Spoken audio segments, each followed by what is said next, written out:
Hey everyone, this is Nitro. So in this video I am going to be talking about the next major update, which is Major Update 18, Reincarnation of Light. So this update is going to be arriving on international server on Thursday, June the 4th. So it's nearly here. So this update has, as you can see here, it's going to be Ares and Maya. So we now have that absolutely confirmed. And not too much to say about these two heroes.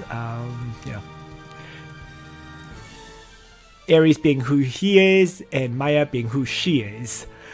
The awkward thing is her hero description says that she's learning the most intimate details of each family member. That's kind of an awkward statement to say. In any case, though, so Maya and Ares confirmed as heroes. The second new addition of this major update is that there's going to be a new Secret Realm event running for 3 weeks pretty much. And this event is Magic Tower Conquest. So, they have it described as a new casual tower defense gameplay mode where you use your favorite heroes as chess pieces and Langrisser maps as chess boards. Choose your heroes' positions and then the battle will commence automatically. So what they actually mean though is this is actually more like auto chess, I would say, than tower defense, right? Your side, I think each player has basically 3 towers that they have to protect more or less, and your heroes, you deploy them and then they automatically move. So I haven't played it myself yet, so we'll see how it works when it finally is released, right? I know Sweet Dango has done a video on Magic Tower Conquest before, but I'd rather just play it out myself to learn how it works. So, another event coming on Thursday is going to be a special event, Strange Traveler. So, what this event has is basically during the event period, a special Strange Traveler event will appear on the world map. And players who have completed the main story to chapter 19 can take part in this event. So I guess it's just random map events that you can clear for rewards. So that's all the info from the update page. And the last thing that should be mentioned, of course, is the Ares and Maya Echoes of Light skins, right? So Maya gets a Chinese dress, Ares gets a pretty nice looking costume. You know, not too much else to say there. So I'm just going to jump into the game and go over a few of the additional details that are not covered on the website at this point. So, and that would be, you just scroll down past everything else to the other new content section. So first of all, more 3Cs. Ares, Maya, Ledin, Rene, and Hein all get their 3Cs now. So with regard to these 3Cs, I should mention that I will cover them in a separate video, but not right now. And next, Love Confession is unlocked for Emilia, kind of a whatever to me. And Secret Realm Store will now unlock Gizarov's weapon and Serena's armor.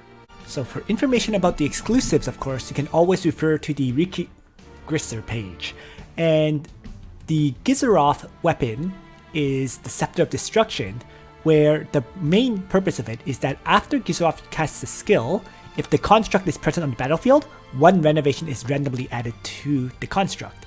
So this is another way for the construct to get additional buffs, so it really, really helps Gizarov's playstyle, really. The other item of this major update is Serena's Dawn Guardian, which is her armor. The armor has the effect of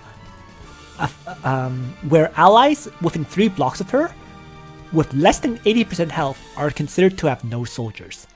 This is actually very important for Serena because Serena herself at 6 stars can guard allies within 3 blocks as long as they have no soldiers. So let me just quickly jump over to the Serena's hero page to describe her particular talent and why this works so well for her. So here we have it, right?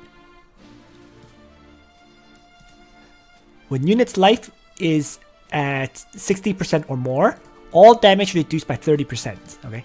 And allies within 3 squares that have no troops are guarded by this unit. So, since with the combination of her exclusive armor, so as long as those characters have been damaged, let's say by an AoE attack, Serena will then guard them. So that's why if you use Serena, I don't know anyone who really does, but if you do use Serena, the exclusive is basically a must-have for Serena, since it allows her to guard at 3 range. Okay. So I'm definitely going to be picking up Gizarov's weapon. And finally, the last few things to cover would be various adjustments. For example, the Harto gets improved, his talent that is. So the crit chance is now increased from 10, 13, 16, 20 to 10, 15, 20, 30. So a slight boost to the Harto, allowing him to potentially have a higher chance to crit hit the targets he attacks. Right. Second issue is after using an AoE skill to kill Wyler, the Scarlet Reaper's weapon fixed damage after battle effect would trigger against enemies with 100% hit points. So this is just an oddity that they fixed. I don't think very many people had Scarlet Reapers built at this time, so we haven't really experienced it. But it's good that they fixed it basically in advance. Third, right? When Zerda killed a Luna affected by Wind God Realm, she would not trigger her talent Hide and Seek, despite being out of danger zone. So that's new. I actually didn't know this would happen. So it's good to see that this is a nice bug fix. Another bug fix, Lifney's Awakening skill, Magic Vortex, would change the position of Ancient Beckoning bosses. Next is, I don't know, I can't even imagine having brought the 3C to an Ancient Beckoning fight, so it's interesting to see that they fixed that. This fifth change is very useful. When terrain effects change on the battlefield, you can tap the terrain to view the terrain effect details and duration of these effects. So this is in large part in preparation for the future upcoming heroes, like, like Licorice, for example, or Lolly Bozel, as some people call her. So it's a good change to see that they implement, and I feel it would certainly help for maybe some challenges and whatnot, right? You get to know what the terrain effects are. Another change is fix the problem that occurred in Apex Arena Best of 3 friendly matches, where after the first match, if you choose to continue fighting, you would not be able to enter the second match. Interesting. And then number 7, they added the following tag to buff effects that prevent skills and effects from triggering again within a certain number of turns. Trigger cooldown. The description of related skills, talents, and equipment have been adjusted accordingly.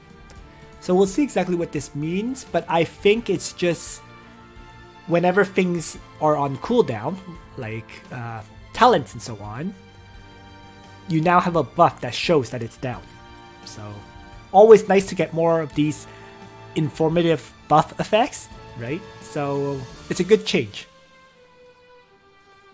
Last but not least, for the other adjustments, well, when viewing enemy information in all PvE battles, you can now see the cooldown status of enemy skills in the info interface.